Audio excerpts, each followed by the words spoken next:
What is the worst thing for sleep quality in modern times? It's work stress. The thing I've valued most is high-quality sleep. Let's buy a warming eye mask to recover from my strain. I make sure to go to bed early even on days off. Are you familiar with the term social jet lag? SNS and short videos are designed to hack the human brain and keep releasing dopamine. Hey, I'm Emma, with Wealth Builder. Common knowledge about good sleep. I'm going to share the top 15 best sleep methods that will dramatically boost your daily productivity. This is all based on scientific evidence. For over 10 years, I've maintained a highly productive lifestyle. The most crucial thing I've prioritized? High-quality sleep. I've consistently worked hard, but I haven't had a single day where I was too tired to function. When I compare myself to people who often feel exhausted, the biggest difference I notice is my commitment to sleep. So many people in the world worry about what kind of job they should have, or what kind of company they should work for. Everyone's about what they should do, but you don't need to think about that. If you can sleep soundly every night, everything will work out. So, in this video, I'm going to introduce the top 15 ways to get better sleep, based on the latest research. In creating this video about the best sleep methods, I've set two main guidelines. First, everything must be based on scientific evidence. I dislike anything unscientific or illogical, like the idea that consuming acceptable levels of food additives will cause cancer.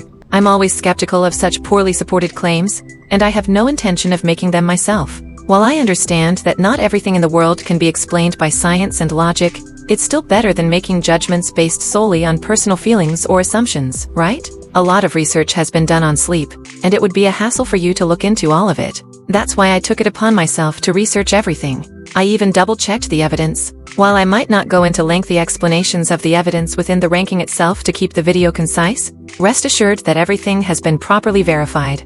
My second guideline is that there must be concrete actions you can take starting today. In this video, my priority is to present easy-to-implement action plans, rather than just sharing mind-blowing new information or ideas. No matter how much I might lecture, or how extensive the research done at universities might be, it's pointless if you can't put it into practice today. In this video, I'll also be introducing some of the most effective sleep gadgets that I personally use, and have found incredibly helpful in improving my sleep. You can find more details in the description below. Alright, let's get into the top 15 best sleep methods.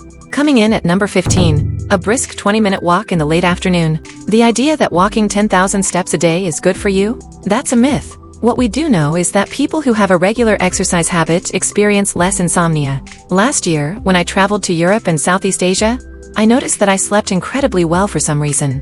After thinking about it, I realized I was walking over 20,000 steps on those days. That's when it hit me, walking contributes so much to sleep.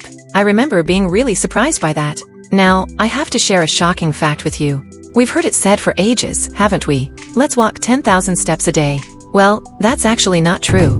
Or rather, it's not that you need to walk 10,000 steps. Whether walking 10,000 steps daily is an additional 10,000 steps or a total of 10,000 steps makes a difference. But simply walking 10,000 steps equates to about an hour and 40 minutes of walking. Currently, the latest research doesn't support the idea that walking exactly 10,000 steps is the absolute best for your body or for sleep. There are various theories as to why 10,000 steps has become so widely accepted, but one factor is said to be the popularity of a pedometer with the catchy name Mon Poké, meaning 10,000 step meter, in 1960. So, what's the conclusion? How many steps should you walk? 7,500 to 8,000 steps a day is plenty. This is more from a health perspective than specifically for sleep, though. Just to give you a rough idea, 7,500 to 8,000 steps is about an hour of walking.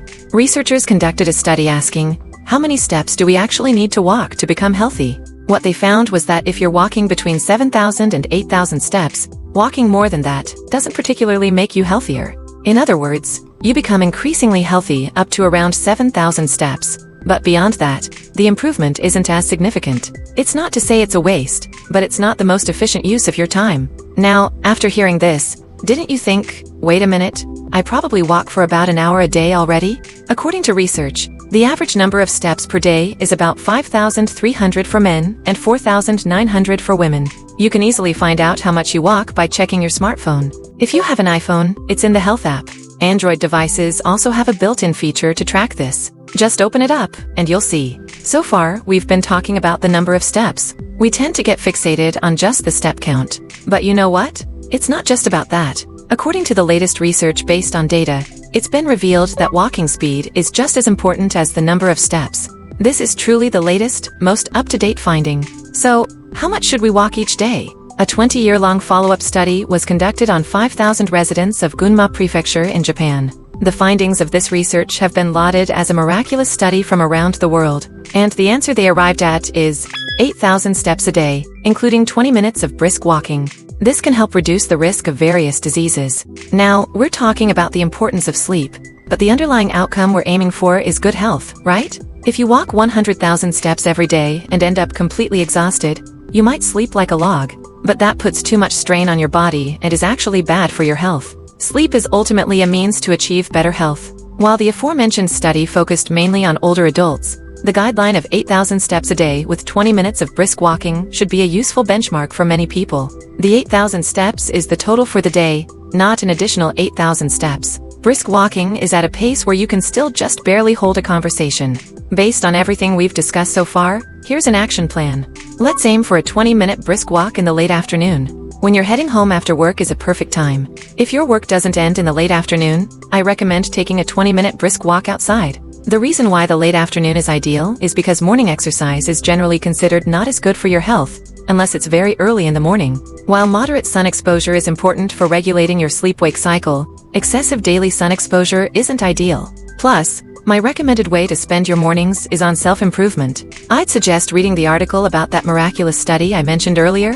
The late afternoon is the most suitable time for exercise. Your body temperature rhythm is at its lowest right before you wake up. It gradually rises, peaking in the late afternoon, and then gradually decreases again. If your body temperature is high when you go to bed, it drops sharply as you start sleeping, which helps you fall asleep. Taking a walk in the late afternoon to raise your body temperature makes it easier to fall asleep and leads to deeper sleep. The conclusion is clear. A 20-minute brisk walk in the late afternoon. It might not get you all the way to 8,000 steps, but we know that even 5,000 steps a day is beneficial for your health. Even walking for 5 or 10 minutes is better than nothing. I recommend listening to Audible, Kindle's text-to-speech, or Spotify podcasts while you walk. You can improve yourself while also getting healthier. However, walking without being able to hear anything can be dangerous. So if you do that, I recommend sticking to areas with low traffic. Number 14. Don't overdo naps. Too much napping can make it harder to fall asleep at night. Ideally, the best situation is to get such good quality sleep every night that you don't even need a nap. But let's be real, sometimes you get sleepy, right? For me, since I started eating smaller lunches, I've noticed a dramatic decrease in daytime sleepiness. I used to eat a big lunch and then try to power through with coffee. But even then, sometimes I'd still get sleepy. In those cases, it's best to nap for 15 to a maximum of 20 minutes. What you should avoid is napping for 30 minutes or longer. It can leave you feeling groggy and actually decrease your work efficiency. You also have to consider the time. Napping after 3 p.m. is said to interfere with your nighttime sleep. So, if you do nap, keep it under 20 minutes. It's better than just dozing off, but be careful not to oversleep. Number 13. Give up on being a short sleeper. If you're a true short sleeper, you just have to sleep. The answer comes from research based on quantitative survey results. Genuine short sleepers are extremely rare, only about 1 in several hundred people. There are various theories about becoming a short sleeper through training, but according to the latest research, it's considered difficult to become one through training. It's something you're born with. However, there are always opposing views to this. You might hear people say, no, I used to be a long sleeper, but now I'm a short sleeper. But unfortunately, research indicates that most people who think they're short sleepers and maintain short sleep habits are simply pushing themselves and putting a strain on their bodies. Even so, there will still be people who claim they can become short sleepers, that they're different and it works for them. They might say their constitution changed midway through life. Perhaps they had a latent talent for being a short sleeper all along. But you find people who say the opposite of established ideas everywhere, don't you? Maybe current research is wrong. Maybe you can become a short sleeper through training. But isn't that going against the grain? If researchers are saying that genuine short sleepers are only 1 in several hundred people and it's likely genetic, isn't it better to act based on that as the truth? So, the action plan is, don't aim to be a short sleeper or anything like that, just get proper sleep. Number 12. Buy a warming eye mask. It helps recover from eye strain. We often hear about eye strain. If you go for a massage, you might even see options for massages specifically to relieve eye strain. Honestly, I used to be skeptical about the concept of eye strain, but after thoroughly researching it myself, I've concluded that it definitely exists. You might think eye strain just means your eyes are tired, but that's not quite right. More accurately, It's the fatigue of the brain and nerves that originates from the eyes. The human eye is so closely connected to the brain that it's sometimes called the exposed brain. When you spend all day staring at a computer screen working, the nerves connecting your eyes and brain get fatigued. This also puts you in a state of heightened excitement. Have you ever experienced this? You've been engrossed in a game late into the night, or you've stayed up late watching a TV series you love. You think, oh, I really need to sleep now, but you just can't seem to fall asleep. Your optic nerves and brain are overstimulated. Of course, the general advice is to avoid looking at screens before bed. But to recover from this accumulated eye strain, the key is to apply warmth. Here are 2 action plans for you. First, when you've been working intently late into the night, or you've gotten really absorbed in a game, movie, TV show, or anime, and you think, oh no, my eyes and brain are wide awake, that's when you use a warming eye mask. It feels so good. Honestly, this really helps you sleep well, so I highly recommend it. While it might seem strange to rely on a hot eye mask, it's better than not being able to sleep, so I definitely suggest keeping one at home. And secondly, use it for naps. I recommend keeping a warming eye mask at work. Earlier, I said to keep naps under 20 minutes. Well, you use the warming eye mask during your nap. My recommendation is to put on noise-canceling earphones, play some sleep music from Spotify, and then put on the warming eye mask. It's a total reset. The ones that feel almost a little too hot are good. Because of that warmth, your awareness goes to your eyes. You can't think about other things. In other words, you enter a state of mindfulness. The human brain has 2 modes. Simply put, one is a scattered state where your brain gets increasingly tired. The other is a state where your brain focuses on one thing and recovers. When you're feeling fuzzy and thinking negative thoughts, that's exactly when your brain is getting tired. On the other hand, when you're meditating, jogging in a state of runner's high, or engrossed in one thing, your brain actually recovers from fatigue. A warming eye mask forcibly puts you in that focused state and also relieves eye strain. Go buy a warming eye mask right now. Number 11. No caffeine after 2 p.m. It's about cutting out caffeine. Back in my 20s, I don't think anyone on earth drank more caffeine than I did. I was a total caffeine junkie in my 20s. In my case, when I overdid it on caffeine, my heart would start pounding. My hands would get a little shaky. Back then, I thought that was just the starting point. I figured I'd rather live a short, intense life than a long, drawn-out one, so I endlessly consumed caffeine. The result? As I approached 30, I developed such severe esophagitis that I'd be doubled over in pain and unable to move. Now, I can barely drink any coffee. And it's not just coffee. I can't drink green tea either. Of course, no Red Bull for me. In my current life, I've pretty much cut out caffeine entirely. The awakening effect of caffeine lasts much longer than most people realize. The effects of caffeine, from a cup of coffee for example, kick in about 40 to 60 minutes after you drink it. From there, they last for about 4 hours. And then it takes around 8 hours for the caffeine level in your system to be reduced by half. In some cases, the effects can even linger for up to 10 hours. Now, some of you might say, hey, I can drink coffee and still fall asleep. But I can guarantee you that the quality of your sleep is definitely being negatively impacted. This is something I really want to emphasize. But people tend to trust their own feelings way too much. Maybe that person is one of those exceptionally rare individuals, 1 in hundreds, with an unusually high caffeine tolerance. But since research has been done and it's been shown that caffeine lasts for around 8 hours, isn't it better to make decisions based on that understanding? There's a human psychological bias where we tend to believe we're special and an exception to the rule. You might just be falling into that trap.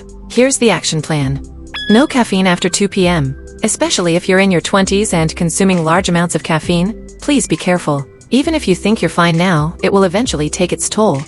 Number 10. Limit alcohol intake so it's fully processed at least 1 hour before bed. A lot of people immediately reach for alcohol when they can't sleep.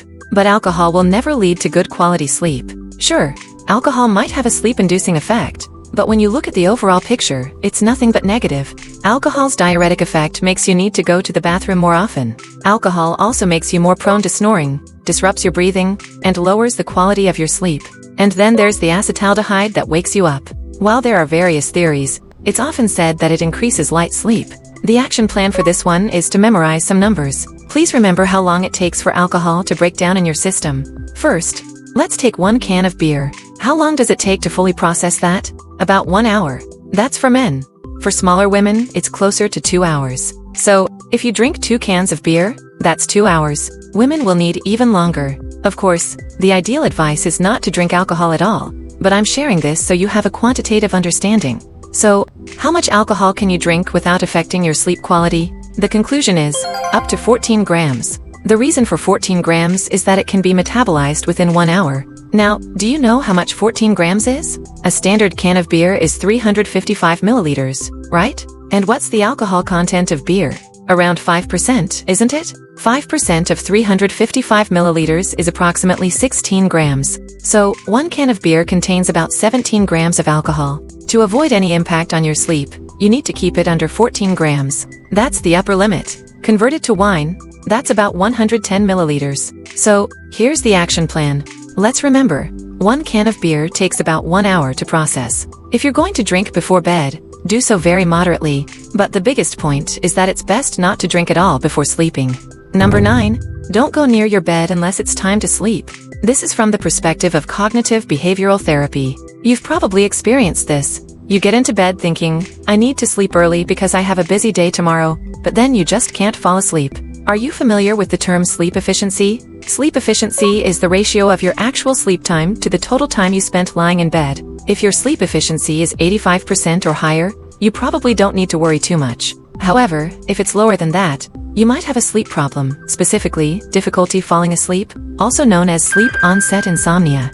And that's something you're probably very aware of yourself. To fall asleep quickly, there are various factors at play, as we've discussed, and it's not something that can be solved with just one thing. However, there's one thing I really want you to try. It's to avoid going near your bed unless it's time to sleep. From a cognitive behavioral therapy perspective, this is called conditioning. You need to train your brain to recognize that the bedroom and the bed are places solely for sleeping. Lingering on your phone in bed is not a good idea. There are people who say, I can totally fall asleep even if I'm just lazing around on my bed. But I'm not talking about anecdotal evidence from a sample size of 1. I'm talking about general trends. I'm not saying something will happen 100% of the time for 100% of people. From the perspective of improving your sleep quality, you really shouldn't go near your bed unless it's actually time to sleep. If you move to your bed and find yourself thinking, ugh, I can't sleep, for more than 30 minutes, get out of bed for a bit. Then, wait until you feel sleepy again before going back to bed.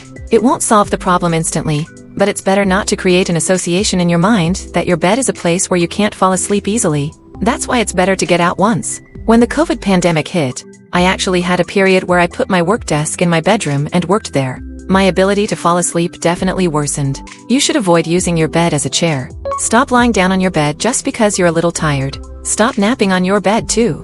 Only go near your bed when it's actually nighttime and you're ready to sleep.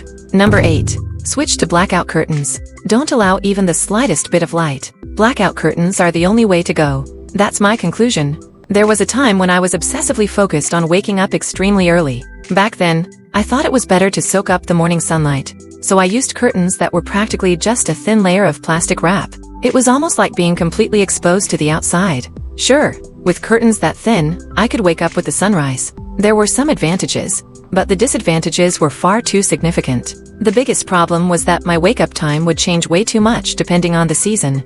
Sunrise is at 4:20 a.m. in the summer and 6:50 a.m. in the winter. Winter's not so bad, but 4:20 a.m. in the summer is way too early. Back then, I was going to bed and waking up pretty early, so it was manageable. But sometimes I'd overdo it, stay out drinking until past 1 a.m., and then just 3 hours later, I'd be blasted by sunlight. And it wasn't just the sunlight. It was hot in the summer and cold in the winter. I was just too vulnerable to the outside temperature. Especially in the winter, it felt as cold as living in the mountains. I realized this wasn't working, so I switched to blackout curtains instead, and my sleep improved. After researching various studies, including the relationship between sleep and light, I've concluded that blackout curtains are the better option. They shield you from the morning sunlight and the effects of seasonal changes. They protect you from the summer heat and the winter cold. They also have a soundproofing effect, which can be helpful if you live on a lower floor of an apartment building and want to block out car headlights at night. However, there's one thing to be mindful of with blackout curtains. Make sure you open them in the morning to let in the light. Humans regulate their body clocks by being exposed to morning sunlight. So when it's time to wake up, throw those curtains wide open. Or, if your bedroom and living room are separate, your living room works too. Just get a glimpse of the morning sun, even if it's just for a moment. This set, blackout curtains plus morning sunlight, is what I recommend. By the way, blackout curtains are primarily classified into 3 types based on how much light they let through: room darkening, blackout, and total blackout. My recommendation is to go for something as close to total blackout as possible. However, it's not an absolute must. It also depends on the direction your window faces. If it faces east, you'll get a direct hit of morning sun. In that case, total blackout is highly recommended. But if the sun doesn't shine directly in, you might not need to be so strict about getting total blackout. Even though total blackout uses the word total, the level of light blocking can actually vary quite a bit depending on the color. The bottom line is that darker colors are more effective. White or lighter colored total blackout curtains tend to have a lower level of light blocking due to the nature of the color itself.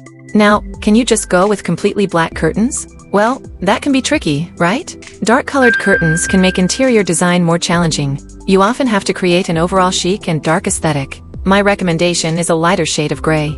Even with total blackout curtains, there are limits. If you're still bothered by light during the summer, and if you don't need to open your windows, try blocking them with black sheets. In my bedroom, 2 out of the 4 walls are made of glass. So, a lot of light comes in. That's one of the appealing features of the house, though. But for the sake of sleep, I block them with black sheets. Of course, I use total blackout curtains, but even then, I couldn't tolerate the slight bit of light that still came in, so I put up completely black sheets. Generally, it's better for it to be dark when you sleep at night. However, there are some people who feel scared if it's completely dark. Those are exceptions, but for most people, sleeping in complete darkness is recommended. There's no benefit to having a bright bedroom. Here's the action plan. Switch to blackout curtains. Number 7. Avoid bright white light before bed. Complete thoroughness. Consistent adherence. After the sun goes down, think of being exposed to bright white light as if your body will turn to ash and disappear. Bright, glaring light suppresses melatonin, the brain chemical that makes you sleepy. I've looked at a significant amount of university research examining the link between light and sleep quality. The conclusion is consistent. Exposure to bright light before bed is highly likely to negatively impact your sleep. At the very least, it offers no benefits. My personal belief is complete thoroughness in all things. If you approach things with the mindset of just this once is okay, it will snowball into this is okay too, that's okay too, and your life will start to fall apart. You can't make exceptions. For those of you thinking, there's no way I can be that strict, are you really that skilled at making exceptions? Is that personal preference more important than the quality of your sleep? It makes sense in the morning or during the day, but there's no need to expose yourself to bright white light at night. It's not just the living room. Please also switch to dimmer lighting in your bathroom. For living room lighting, I recommend this floor lamp. You can order it right now on Amazon. That's what I use in my own home. If you live alone, this one lamp is often enough. Placing a houseplant nearby enhances the interior design. I pretty much leave my floor lamp on all the time. Even so, it lasts for over 2.5 years, and the electricity bill isn't significant. In my home, I only have floor lamps and spotlights. The spotlights are mostly directed at the ceiling. Creating contrast between bright and dim areas is a key to good interior design. But let's set that aside for now. Just avoid bright white light. I'm so strict about this that I basically don't even go home until after sunset. I've conditioned myself to see the evening as a time for relaxation. Number 6. Get prescribed sleep aids. It's better than not sleeping at all. Sleep aids. I'm talking about medication that helps you fall asleep. It seems like sleep aids are often viewed too negatively. You've probably heard negative news about people overdosing on sleeping pills and being rushed to the hospital. Because of that, there's a widespread image that medication to help you sleep is inherently bad. Of course, sleep is something that should be achieved through regular, healthy habits, not solely relying on medication. But I'll say this definitively. It's better than not sleeping. More accurately, it's far better than a prolonged state of sleeplessness. I'm sure doctors would agree on this. If you're truly struggling with not being able to sleep, you should consider taking medication. Modern sleep aids aren't that dangerous. As long as you follow the prescribed dosage and instructions, you'll be fine. There are several types of sleep aids and sleeping pills. Some make you fall asleep quickly, while others have a longer-lasting effect. Please take this as just my personal observation, but the short-acting ones seem to be more popular among people I know. The longer-acting ones can leave you feeling groggy in the morning. They might be suitable if you really wake up multiple times during the night, but many people find them difficult to manage while working. However, ultimately, it depends on the individual what works best for them, so it's not really for me to say. Finding the right medication often involves trying different options and adjusting. If it doesn't suit you, or if you feel you don't need it anymore, you can always stop taking it. At the very least, it's far better than relying on alcohol. A persistent state of sleeplessness triggers a whole chain of negative consequences. Autonomic nervous system imbalance, adjustment disorder, depression, skin problems, obesity, decreased organ function, lack of sleep ruins everything. Compared to that, the risks of taking medication are relatively small. I'm not saying you should immediately resort to medication, but if you're struggling with not being able to sleep, please consider it as one of your options. Number 5. Be meticulous about temperature and humidity control. You don't need dehumidification. Are you particular about the temperature and humidity in your bedroom? It's been shown that temperature and humidity have a huge impact on sleep quality. There are a lot of things I want to say about this, but first, let me give you the action plan. Buy this for your bedroom right now. A digital hygrometer indoor thermometer. Sleeping without a thermometer and hygrometer is like driving a car without a speedometer. It's practically driving blindfolded. And while I did recommend using a warming eye mask, please don't do it while driving. You're watching this video because you understand the importance of sleep, right? Yet, you don't have an environment where you can get quantitative data on the temperature and humidity that contribute to sleep? Are you serious? I have these thermometers and hygrometers both at my office and in my bedroom at home. You might get so worried about whether the temperature and humidity in your bedroom are optimal that it keeps you awake. So, first and foremost, get a thermometer and hygrometer. We can't even have a proper discussion without one. Please start there. Click the link in the description right now. It's said that the ideal conditions for comfortable sleep are a temperature of around 33 degrees Celsius and humidity of about 50% inside your bedding. But even if I say 33 degrees Celsius inside your bedding, it's hard to picture, right? Don't worry, I'll give it to you straight. Comfortable seasons like spring and autumn are fine, aren't they? Let's put those aside for a moment. The real issues, I think, are the hot summers and cold winters. First, for summer, the conclusion is to leave your air conditioner running continuously at a setting of 25 to 27 degrees Celsius. And this isn't just my personal opinion. Many sleep experts talk about this. The idea that leaving the air conditioner running is bad for your health is a completely outdated myth in this day and age. People who are completely against air conditioning are behind the times. Modern air conditioners, when set to an appropriate temperature, won't make you too cold. A lot of people think that harmful gases come out of air conditioners, right? That's not the case. Of course, it's not zero. There might be cases when it's malfunctioning or something, but the negative impact on your body from poor sleep quality due to heat is far worse. Basically, it's not harmful. Even if you turn it off with a timer, the electricity bill won't change much. Maintaining a consistent temperature is what's good for your health. There's something I really wanted to emphasize. The dehumidifying or dry function that everyone loves? You don't need it. You can't set the temperature with dehumidification, and your air conditioner dehumidifies the air enough on its own. It's true. I've confirmed this by looking at my thermometer and hygrometer, so I'm certain. Normal air conditioning lowers the humidity. It's okay. It will vary depending on the size of the room, the height of the ceiling, the insulation level of the room, and the number of people in it. But I usually have my air conditioning set to 27 or 28 degrees Celsius. And for summer, there's one more item I want you to buy. A cooling mattress pad for summer. It stays cool and refreshing even in the summer, is easy to wash, and has high breathability. It improves your sleep comfort during hot periods. This is slightly off topic from sleep itself, but please be careful of dust mites during periods of high humidity. Next, for the cold winter, the conclusion is to leave your heating on at 20 degrees Celsius. Plus, leave a humidifier running that automatically adjusts the humidity. With this, you're guaranteed your best sleep even in winter. The basic principle is to leave the climate control on in both summer and winter. However, a humidifier is needed in addition during dry seasons. Humidifiers without an automatic adjustment function are out of the question. The ones that just keep humidifying endlessly will leave your bedroom more soaked than underwater when you wake up in the morning. So, to start, put a thermometer and hygrometer everywhere you spend a significant amount of time. Number 4, go to bed early even if you have the next day off. Are you familiar with the term social jet lag? Simply put, it means that by catching up on sleep on the weekends, you're putting your body in a state of jet lag. People who can't get enough sleep during the week tend to oversleep on their days off. But you can't really store sleep. And because your body is tired, you end up unable to do much on your days off. So, you end up sleeping until well past noon on Saturdays and Sundays. Did that hit a little too close to home for anyone? I know some of you might be thinking, I'm just so busy during the week that I end up sleeping in on the weekends. But I also think there are people who think, since I have the next day off, it's okay to stay up late tonight. You might end up drinking late, or staying up to watch a movie until the early hours, thinking, it's okay, I don't have to get up early tomorrow. When I was younger, I used to watch movies until dawn, sleep until past noon, make a quick pasta for lunch, continue watching movies, take a short nap, and then watch more movies. That might be alright if you're a student with plenty of free time, but for working adults with lots of responsibilities, it puts a tremendous strain on your body.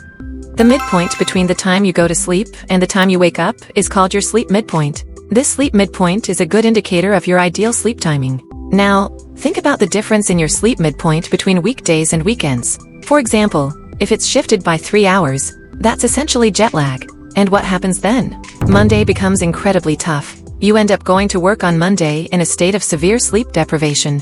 The same thing happens if you have weekdays off and sleep until past noon. Here's the action plan. Always schedule something for the mornings on Saturdays and Sundays, your days off. I basically make it a point to go to the office. I'm there in the morning. I'll schedule meetings with people or plan to go to the gym. I even consider the mornings on weekends to be my most important scheduled time. If you don't schedule anything, you just end up lazing around, right? It doesn't even have to be a work-related plan. A social outing is fine too. Please don't cause social jet lag. Being in a state of jet lag every week is eating away at your mind and body. Number 3. Don't watch short-form videos before bed. The dopamine trap. It's been said for ages. Don't look at your phone before going to sleep. Looking at your phone before bed makes your eyes feel like they're going to pop out. Seriously, using your phone before sleep is bad for you. However, rather than the commonly cited danger of blue light, recent research suggests that interactive, two-way platforms like social media and YouTube Shorts are actually the culprits. They overstimulate your brain, release dopamine, and that's what's not good. Of course, it's best not to look at your phone at all, but it's the interactive stuff that's particularly harmful. There are even papers arguing that SNS and short-form videos are the most dangerous because they constantly stimulate your brain. SNS and short videos are designed to hack the human brain and keep releasing dopamine. Dopamine makes you feel good. You experience euphoria and can concentrate better. It's like a natural brain drug. Do you know when your brain releases dopamine? Your brain releases the most dopamine when you take an action and receive feedback on the outcome that has a degree of randomness, but is also influenced by your actions. Back when we were like monkeys, we didn't start feeling happy the instant we got a sweet apple. Instead, pleasure chemicals started being released when we were excited by the possibility of getting one. That's what motivates us to keep going. If I get through this forest, there might be an apple. That moment when something seems within reach but isn't quite there, that's when humans are most focused, right? That's because you're feeling good. The mechanism that triggers this most instantly is social media and short-form videos. Think about TikTok and YouTube Shorts. With just a flick of your finger, one interesting video after another pops up. There's a degree of randomness to it, and when you like or engage, it gets further optimized for you. You take an action, and there's random feedback as a result. It's a system designed to release the most dopamine. Posting is exactly the same. Please stop posting on social media late at night. You'll just end up wondering how many likes you got. Here's the action plan. When you get home, don't watch short-form videos or check social media. But for those of you who just can't help yourselves, please at least stop with the short videos. If you're going to watch something, watch my videos instead. I talk about complex things, speak at a steady pace, they'll make you sleepy. Here's the action plan. Make an effort to watch longer videos before bed. Breaking free from phone addiction isn't easy, but you should be able to manage this. Watching Netflix is still better than YouTube Shorts. Number 2, relax in the bath. Don't just take a shower. Take a bath in 39 to 40 degrees Celsius. Water for 15 to 20 minutes. This warms you up deep inside, and when it's time to sleep, that core body temperature will drop, leading to deeper sleep. There's really no reason not to do this. You should never have a day where you don't take a bath. Not only does it improve your sleep quality, but sinking into the warm water and letting out a sigh helps you relax. It calms your autonomic nervous system. If you don't have a bathtub at home, then it can't be helped. I understand if you have a unit bath and filling it up means you can't wash your body properly. I've lived in places like that too. I understand, but my point remains the same. Please take a bath every day for 15 to 20 minutes in 39 to 40 degrees Celsius water. It's best to take a bath about 1.5 hours before you plan to go to sleep. If your body is too hot, it can actually make it harder to fall asleep.